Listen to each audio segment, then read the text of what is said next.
Hello and welcome back to the channel. It's the Season 2 Russian Grand Prix. Qualifying about to get underway. It's a strong circuit for us, so we're aiming for top 3 positions on the grid.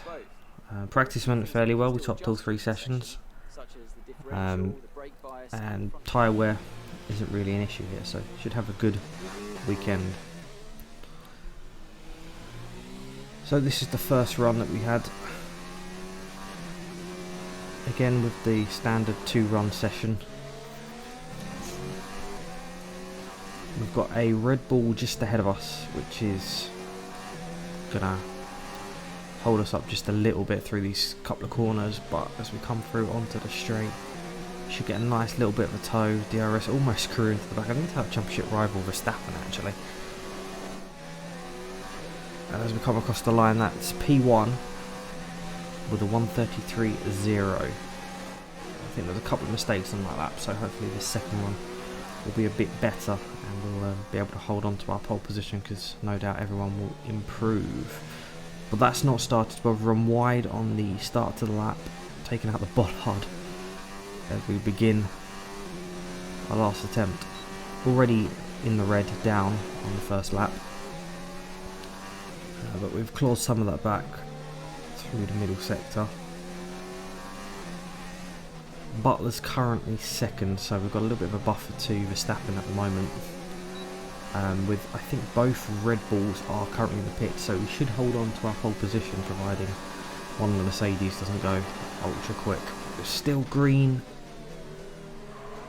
but we've locked up massively into the right hand of there, and that's gonna destroy our lap when we decide to pit and call the session to an end at that point.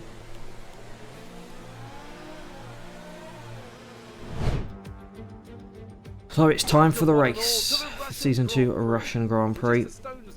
Again, it's imperative that we have a good result here to stay in the championship fight for Verstappen. An absolute cracker back in 2015. A last lap collision between Kimi Raikkonen and Valtteri Bottas sparked controversy in that race, so let's hope the racing is just as tight today. The Russian Grand Prix is a wide circuit. Here and there the walls are close along the straights, but the minute you come to a corner there's parking lots of space. Last season we had a DRS failure which kept the rear wing open during the corners. I had to make the additional pit stop, but that was also a rain affected Grand Prix, so that failure hasn't happened this season, which is good for us. As you see, we've still got pole position as we line up on the left hand side of the grid. Our car is on the front alongside one of the Red Bulls. It will be a one-stop race. Tyre wear isn't really a factor here, as I mentioned in qualifying. We don't have any upgrades, only one planned for Japan to help through the S's, as it's a chassis one there. Now the formation lap gets underway. Okay, our system checks are good. We need to stay in formation and start bringing the car up to temperature, please. Get some load into the tyres and work the brakes. We want them nice and warm by the end of the lap. Yep, so again aiming for that podium finish ahead of Verstappen, who lines up second. We have pole position, Butler third, Bottas, Hamilton and Norris. Hopefully Norris can fight his way through that Mercedes blockade ahead of him. Sainz lines up 15th, Leclerc 14th as we run off the track during the formation lap. It's not a great start, and Weber lines up 20th with a power unit change penalty. Now as the cars come back to the grid to line up, it's important to remember this is quite a long run down into the first real corner here, so there could be a number of position change before we even hit the braking zone. 5 red lights here in Russia, and we're away. It's a good initial start from us, but we have a lot of wheel spin and Verstappen gets a better second phase.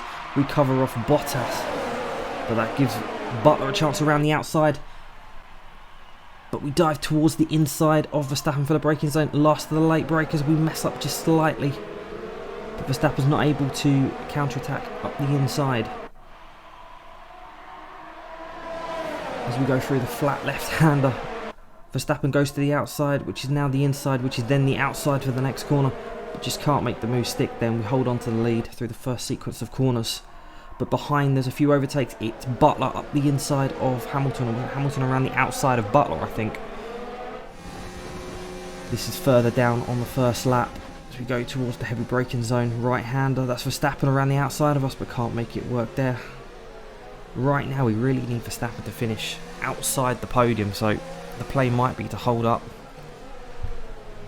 all the runners until we see Verstappen overtaken by Hamilton, hopefully, or do something along those lines, because if Verstappen was to finish second in every race, I think he'd still have the championship.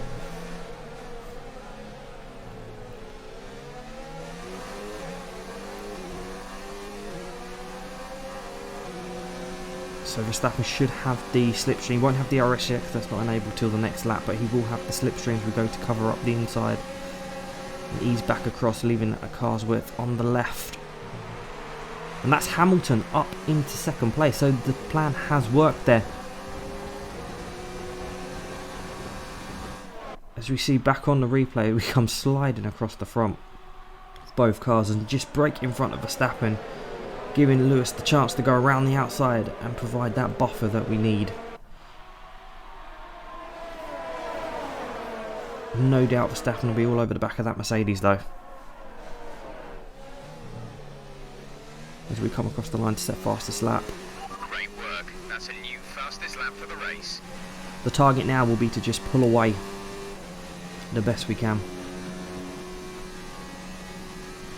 As we look behind, this is Verstappen on board.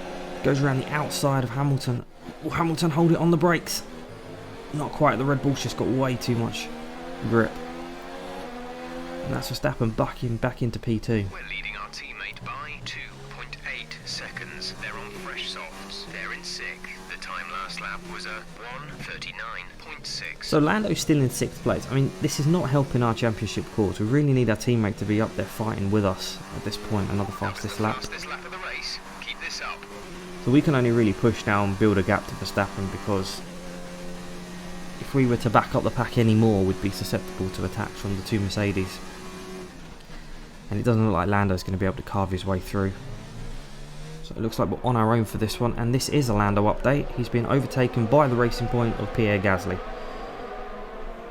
So, and is that a Williams? I think that's the Williams of Russell, also going up the inside, making the move stick. So instead of Lando going forward, he's going backwards, and there's a bit of contact with Robert Kubica there, which won't help his cause. Meanwhile, we make a bit of a hash of the second corner, take out a bollard, but we did go through, as the rules required, through the mini chicane, so we should get away with that.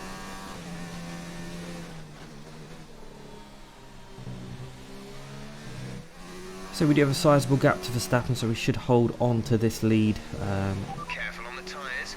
Our data is showing some wear. Most likely you'll be able to feel it. At least coming into the pit stops. But Verstappen's lead, our lead over Verstappen is definitely closing now.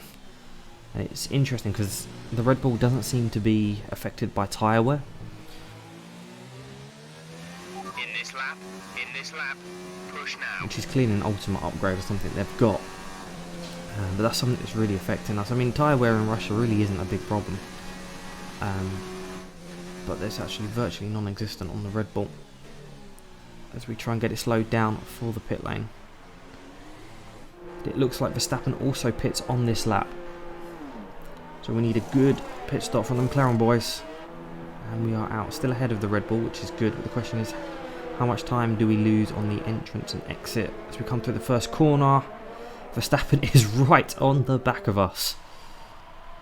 But there's an Alfa Romeo in the mix too, so that could come to our aid as we go to the outside, which will become the inside for the next corner. But there's a sizable gap, and we're not going to be giving the position up to Verstappen on this particular section of the racetrack as we fast forward a little bit. Tyres are a little bit cold, so we need to warm them up. Verstappen looks like he's got his up to temperature already, so we're going to be susceptible to challenge along this DRS zone coming up now. We cover the inside, which is the outside for the next corner, but will be the inside for the heavy braking zone.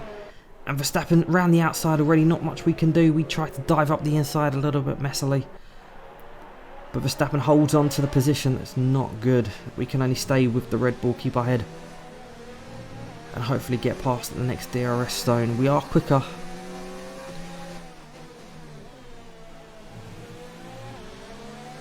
As we break into the last corner, a little bit of a lock up, get a decent drive.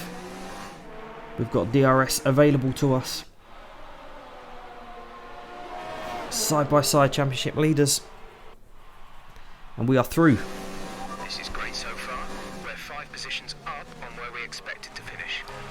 Yeah, so it looks like McLaren weren't expecting high finishing positions this race as Verstappen tries to get back underneath them. But we are covering the lines like a crazy person to keep him behind. But like I say, we do have more pace over Verstappen, so Good job. That was the fastest lap of the race so far. we should be able to pull away once we are in front.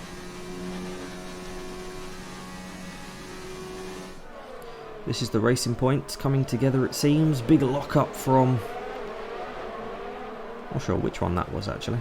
I think it was Leclerc. Yeah, Leclerc had a massive lock up, and that's not going to help his teammate Gasly. As we have another Lando update, it's Lando up the inside of Vettel, and I think that's for P9 or P8. The car behind is dropping back. We're seeing a gap form. So building a gap to Verstappen, keep pumping in the fastest laps. It's I also noticed that Butler's on the hard tyre, so it looks like Red Bull have put him on the alternate strategy, whether that be to hold up his charge on Verstappen and keep Verstappen in second place of the championship, or whether that be just the alternate strategy in case that one worked better. It's hard to say, but noticed that a couple of times from Red Bull in positions to get Verstappen ahead, for instance. Dropping a second a lap to the car behind. 1 second. So on the penultimate lap, it looks like we've switched off a little bit and Verstappen is gaining, but it's our job now to knuckle down and hammer in 2 quali laps to prove Jeff wrong. This is your final lap of the race.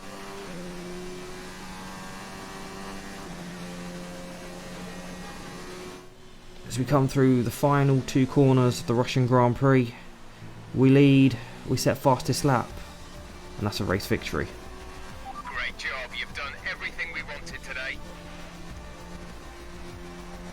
Yep, so it was a good win for us, dominating performance from qualifying the race and practice, as was expected really, with our track advantage here. The downside to this is Verstappen was second, so it's only an 8-point. It was only an 8-point gap that we were able to reduce, which means we need to have a good result in Japan, which is a track we don't do well at. There wasn't an episode last season for it. It went that badly.